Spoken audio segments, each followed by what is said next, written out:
Hi guys வணக்கம். So TNPSC தரப்புலேருந்து சக்ஸஸ்ஃபுல்லாக நோட்டிஃபிகேஷன் அப்படிங்கிறத பப்ளிஷ் பண்ணிட்டாங்க கரெக்டா? ஸோ இந்த டைமில் வந்து பார்த்தீங்க அப்படின்னா இந்த நோட்டிஃபிகேஷனில் என்னென்ன டீட்டெயில்ஸ் எல்லாம் இருக்குது, ஸோ அதே மாதிரி இந்த நோட்டிஃபிகேஷனில் ஏதாச்சும் வந்து சேஞ்சஸ் இருக்கா, ஸோ இதை பற்றின எல்லா டீட்டெயில்ஸையும் இப்போ நம்ம வந்து பார்க்க போகிறோம் கரெக்டா? ஸோ ஏஜ் லிமிட் என்ன, ஸோ எக்ஸாம் டேட்டு சொல்லலை, ஸோ அது என்ன ரீசன், அதே மாதிரி சிலபஸ் என்ன, ஸோ யார் யாரெல்லாம் அப்ளை பண்ணலாம், ஸோ இந்த மாதிரி டு இசட் எல்லா டீட்டெயிலும் இப்போ வந்து நம்ம வந்து பார்க்க போகிறோம் கரெக்டா? ஸோ கம்பைன்டு டெக்னிக்கல் சர்வீஸ்க்கான நோட்டிஃபிகேஷன் நான் இன்டர்வியூ போஸ்ட் வந்து பார்த்தீங்கன்னா 20/5/2026 அதாவது அஸ் பர் பிளானர் படி பார்த்தீங்கன்னா இன்னைக்கு பப்ளிஷ் பண்ணியிருக்கணும். ஸோ அதே மாதிரி பப்ளிஷும் பண்ணிட்டாங்க கரெக்டா? ஸோ நெக்ஸ்ட் நம்ம ஓகே. ஸோ அதே மாதிரி இதுக்கு அப்படியே நான் கீழே ஸ்க்ரோல் பண்ணேன்னா இதோட முக்கியமான டேட் என்ன அப்படின்னு இதில் வந்து கொடுத்துருக்காங்க. ஸோ இது முக்கியமான டேட் அப்படிங்கிறது என்னது, உங்களுக்கு வந்து டேட் ஆஃப் நோட்டிஃபிகேஷன் இன்னைக்கு. ஓகே. ஸோ மே 20 அதே மாதிரி காமன்ஸ்மெண்ட் ஆஃப் ரிசீவிங் அப்ளிகேஷன் அப்படின்னு பார்த்தீங்கன்னா அதாவது மே 27 தான் உங்களால் அப்ளைவே பண்ண முடியும் கரெக்டாக? நோட்டிஃபிகேஷன் அப்படிங்கிற பிளானர் படி பார்த்தீங்கன்னா இன்னைக்கு சொல்லிட்டாங்க. பட் அப்ளிகேஷன் ரிசீவிங் அப்படிங்கிறது மே 27 தான் நம்மளால அப்ளை பண்ண முடியும். அடுத்த வாரத்துலேருந்து அப்ளை பண்ண முடியும் கரெக்டா? ஸோ அதே மாதிரி last date for the online application அப்படிங்கிறது சப்மிட் பண்ணுறதுக்கு ஜூன் 25 வரைக்கும் கொடுத்துருக்காங்க கரெக்டா? ஸோ அதே நேரத்தில் உங்களுக்கு அப்ளிகேஷன் கரெக்ஷன் விண்டோ அப்படிங்கிறது ஜூன் 29 ஜூலை 1 வரைக்கும் வந்து இது ஆன்லைனில் இருக்கும். நீங்கள் அப்போ உங்களுக்கு தேவையான விஷயங்களை வந்து கரெக்ஷன் பண்ணிக்கலாம் அப்படின்னு சொல்லியிருக்காங்க கரெக்டாக? 29, 30 ஓகே. ஸோ ஜூலை 1 வரைக்கும் கொடுத்துருக்காங்க. இதில் முக்கியமான ஒரு விஷயம் என்ன அப்படின்னா date and time of the examination இதுதான் வந்து சொல்லப்படவில்லை கரெக்டா? ஸோ டேட்டும் சொல்லலை, அதே நேரத்தில் எப்போ, ஏன்னா இது வந்து ஆகஸ்ட் 3 அப்படிங்கிறது முன்னாடி அஸ் பர் பிளானர் படி பார்த்தீங்க அப்படின்னா ஸோ பிளானரில் வந்து ஆகஸ்ட் 3 அப்படின்னு சொல்லிட்டு இதில் வந்து மென்ஷன் பண்ணியிருந்தாங்க கரெக்டா? ஸோ இதில் வந்து அப்ளிகேஷன் டேட்டே வந்து மே 27 தான் ஸ்டார்ட் ஆகுது கரெக்டா? ஸோ அதனால இவங்க வந்து என்ன பிளான் பண்ணியிருக்காங்க, ஆனால் போன வருஷம் டிசம்பர் 3 இதுக்கான டேட்டை வந்து கன்ஃபார்ம் பண்ணிட்டாங்க பிளானரில். ஸோ அதுக்கப்புறம் வேறு ஏதாச்சும் ஒரு எக்ஸாம் அந்த டைமில் வந்து வச்சுருந்தா கூட அவங்களுக்கு பிரச்சனை இல்லை. ஏன்னா ஃபஸ்ட்டு யார் கன்ஃபார்ம் பண்ணுறாங்களோ அவங்களுக்கு தான் அந்த டேட் அப்படிங்கிறத மார்க் பண்ணுவாங்க கரெக்டாக? ஏன்னா இன்னொரு எக்ஸாம் அப்படிங்கிறது அந்த டேட்டில் இல்லாமல் பார்த்துக்கிடுவாங்க, அந்த மாதிரிலாம் செய்வாங்க. இது வந்து யூஸ்ஃபுல்லான வழக்கம். ஸோ இந்த டேட் அப்படிங்கிறது எப்போ வருது அப்படின்னு சொல்லிட்டு வெயிட் பண்ணி பார்க்கலாம். அதே மாதிரி பேப்பர் 1 அப்படிங்கிறது யூஸ்ஃபுல்லாக தமிழ் எலிஜிபிலிட்டி டெஸ்ட் கரெக்டா? So Tamil eligibility and general studies and aptitude எல்லாமே இருக்கு. அதே மாதிரி பேப்பர் 2 தான் உங்களுக்கு வந்து சப்ஜெக்ட் பேப்பர் கரெக்டா? ஸோ நீங்கள் எந்த டிபார்ட்மெண்ட் எடுக்கிறீங்களோ அந்த சப்ஜெக்ட் பேப்பரை வந்து நீங்கள் எடுக்கிற மாதிரி இருக்கும். இது எல்லா சப்ஜெக்ட்டையும் நீங்கள் வந்து படிக்கணும்னு அவசியம் இல்லை.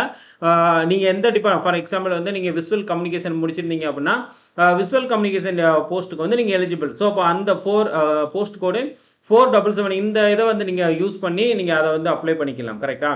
ஸோ அதே நேரத்தில் உங்களுக்கு physics, chemistry, biology, computer science, forensic science எல்லாமே வந்து இந்த போஸ்ட் அப்படிங்கிறது இருக்குது. ஸோ என்னென்ன வகையான போஸ்ட் அப்படிங்கிறது இந்த எக்ஸாம் டேட் வந்து கொடுக்கல, அது வந்து லேட்டராக சொன்னாங்கன்னா நான் வந்து கண்டிப்பாக அப்டேட் பண்ணுறோம். அதே மாதிரி போஸ்ட் அண்ட் வேக்கன்சியை பொறுத்தளவில் அசிஸ்டன்ட் ஜியாலஜிஸ்ட், அதே மாதிரி அசிஸ்டன்ட் இன்ஜினியர், அக்ரிகல்ச்சர் ஆஃபீஸர் கரெக்டாக? ஸோ அக்ரிகல்ச்சர் ஆஃபீஸருக்கு வந்து பார்த்தீங்கன்னா நம்பர் ஆஃப் வேக்கன்சி 11 வேக்கன்சி அப்படிங்கிறது மென்ஷன் பண்ணியிருக்காங்க. ஸோ லெவல் நம்பர் 20 கரெக்டாக? ஸோ லெவல் 20ல் அக்ரிகல்ச்சர் ஆஃபீஸர்ஸ் வந்து 11 அப்படின்னு கொடுத்துட்டாங்க.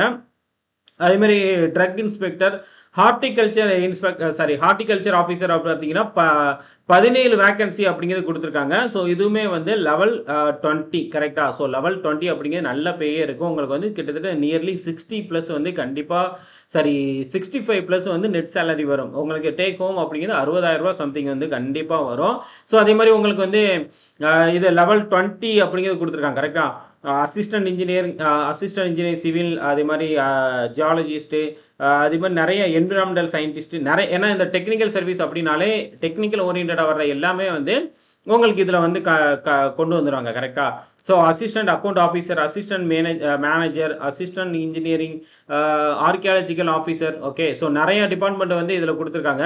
ஸோ அதே மாதிரி ஜூனியர் சயின்டிஃபிக் ஆஃபீஸர் கரெக்டாக? ஜேஎஸ்ஓ. ஸோ இதெல்லாம் ஃபாரன்சிக் சயின்ஸு நிறைய இதில் வந்து கொடுத்துருக்காங்க நம்பர் ஆஃப் வேகன்சி அப்படின்னு சொல்லிட்டு. System manager. Okay. So system manager வந்து பார்த்தீங்கன்னா civil supplies and consumer protection அந்த டிபார்ட்மெண்ட்டில் கொடுத்துருக்காங்க. ஓகே. ஸோ லைப்ரரியன் எல்லாமே கிட்டத்தட்ட வேக்கன்சி அப்படிங்கிறது வந்து பார்த்தீங்க அப்படின்னா, ஸோ ஓவராலா 461 வேக்கன்சி கரெக்ட்டா? ஸோ அதே நேரத்தில உங்களுக்கு இந்த வேக்கன்சி அப்படிங்கிறது சொல்லிட்டாங்க. ஸோ இதுக்கு யார் யாரெல்லாம் எலிஜிபிள் அப்படிங்கிற அந்த குவாலிஃபிகேஷனும் கீழயே குடுத்துருப்பாங்க. அதுக்கு முன்னாடி வந்து ஏஜ் லிமிட் குடுத்துருக்காங்க. ஏஜ் லிமிட் நான் எப்போதுமே சொல்லுவேன். ஜூலை 1, 2026ல எப்போதுமே ஜூலை 1 தான் மார்ஜினலா ஃபிக்ஸ் பண்ணுவாங்க. ஸோ அதே மாரி ஜூலை 1, 2026ல நீங்க மினிமம் ஏஜ் லிமிட் வந்து பார்த்தீங்கன்னா, 21 இயர் அப்படிங்கிறது கம்ப்ளீட் பண்ணியிருக்கணும். கரெக்ட்டா? ஸோ அதே நேரத்தில நெக்ஸ்ட் வந்து பார்த்தீங்கன்னா, general candidate okay. So others அப்படின்னு குடுத்துருக்காங்க. நீங்க வந்து பிசி, எம்பிசி, எஸ்சி, எஸ்டி இல்லாத அன்ரிசர்வ்டு கேண்டிடேட் அதான் அதர்ஸ் ஓகே. இல்ல அப்படின்னா ஜிடி அப்படின்னு கூட சொல்லலாம். ஜெனரல் கேண்டிடேட் அப்படின்னு கூட நம்ம சொல்ல முடியும். கரெக்ட்டா? ஸோ இவங்களுக்கான மினிமம் ஏஜ் லிமிட்ட பொறுத்தளவுல 21 இயர் எல்லாருக்குமே கரெக்ட்டா?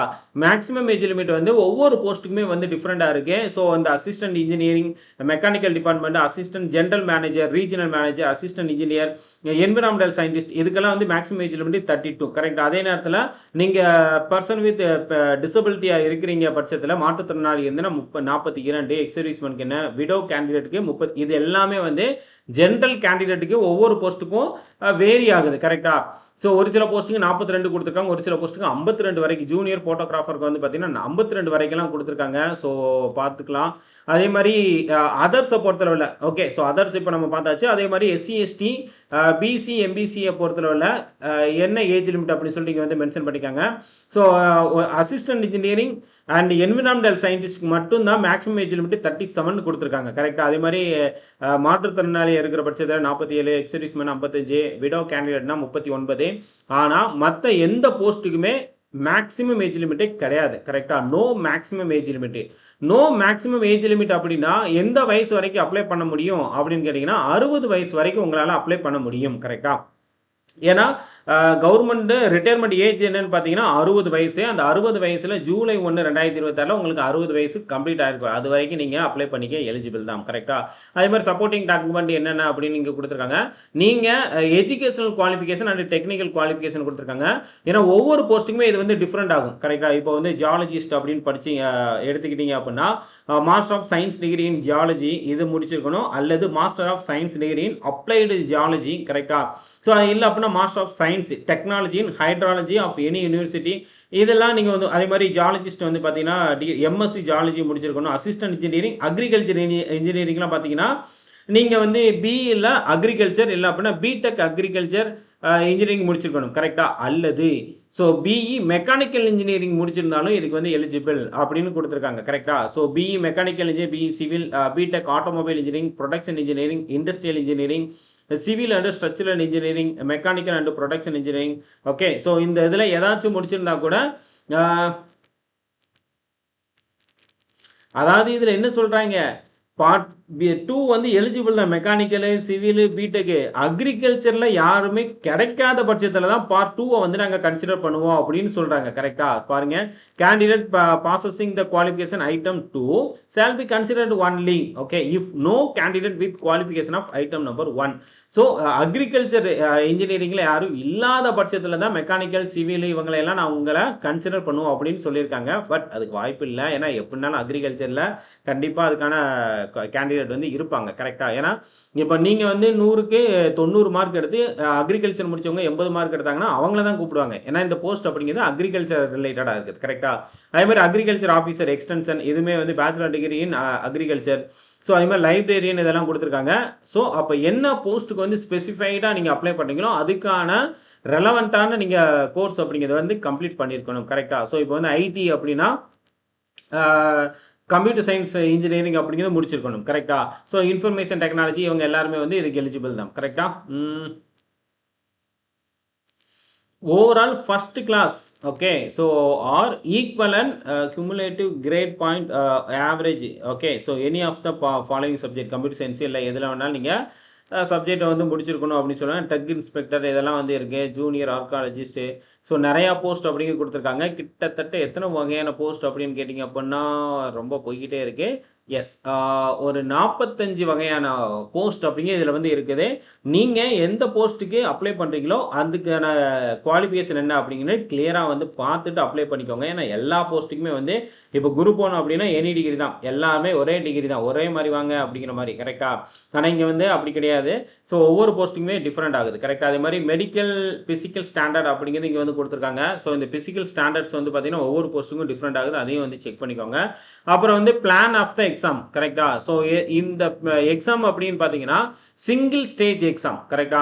ஸோ சிங்கிள் ஸ்டேஜ் எக்ஸாம்னா இந்த ஒரே ஒரு எக்ஸாம் தான். மெயின் எக்ஸாம் அப்படிங்கிறது எதுவுமே கிடையாது. சிங்கிள் ஸ்டேஜ் எக்ஸாம் அப்படின்னு சொல்லியிருக்காங்க.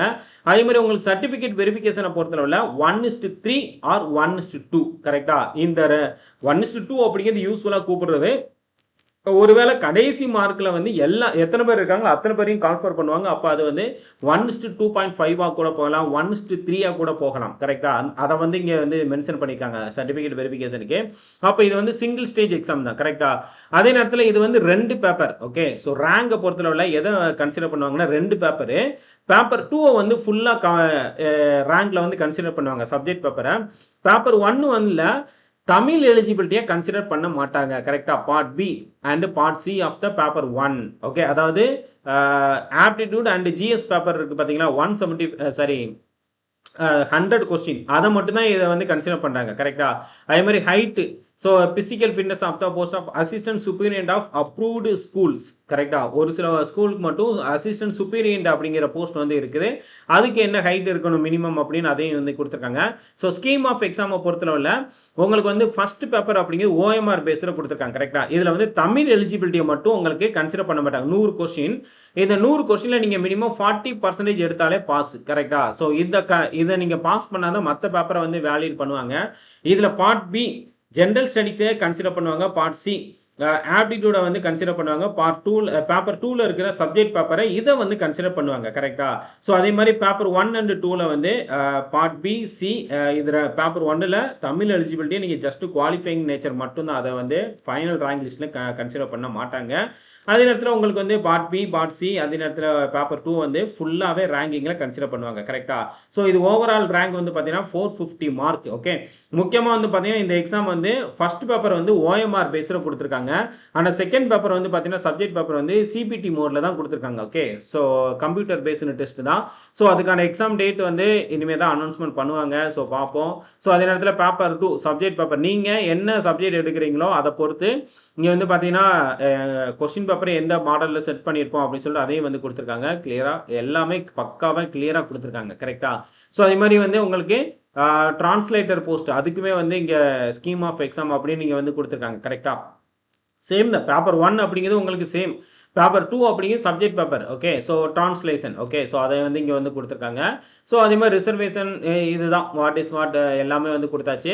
அதே நேரத்துல உங்களுக்கு அடுத்து தேவையான விஷயம் என்ன அப்படின்னா சிலபஸ். ஓகே. ஸோ சிலபஸும் அதுக்கு கீழயே வந்து குடுத்துருக்காங்க.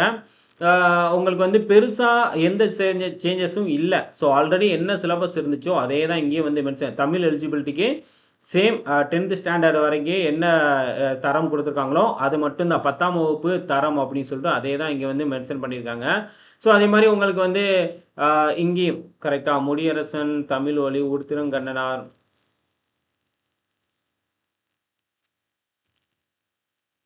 காயிதே மில்லத். ஓகே. ஸோ இது எல்லாமே சேம் தான். ஓகே. Degree standard. ஸோ அதே மாரி ஆப்டிட்யூட பொறுத்தவரையில எஸ்எஸ்எல்சி ஸ்டாண்டர்டு, ஜிஎஸ் தான். மத்த உங்களுக்கு என்ன டிபார்ட்மெண்ட் பேப்பரோ அது எல்லாமே வந்து ஏ டூ இசட் வந்து இங்க மென்ஷன் பண்ணியிருக்காங்க. So okay. ஸோ கிட்டத்தட்ட எல்லா டீட்டெயிலும் வந்து நம்ம பார்த்தாச்சு. ஸோ கண்டிப்பா இந்த இன்ஃபர்மேஷன் உங்களுக்கு யூஸ்ஃபுல்லா இருந்திருக்கும் அப்படி சொல்லிட்டு நம்புறேன். யார் யாரெல்லாம் இந்த combined technical service notification wait பண்ணிக்கிட்டு இருந்தீங்களோ, அதே நேரத்துல யாரு இந்த எக்ஸாமுக்கு படிக்கிறாங்களோ, அவங்களுக்கு இந்த இன்ஃபர்மேஷன் ஷேர் பண்ணி விடுங்க. நீங்க நம்ம சேனல இன்னும் சப்ஸ்கிரைப் பண்ணல அப்படின்னா சப்ஸ்கிரைப் பண்ணிக்கோங்க. நெக்ஸ்ட் வீடியோ நான் உங்கள மறுபடியும் சந்திக்கிறேன். ஓகே. நன்றி. வணக்கம். Thank you.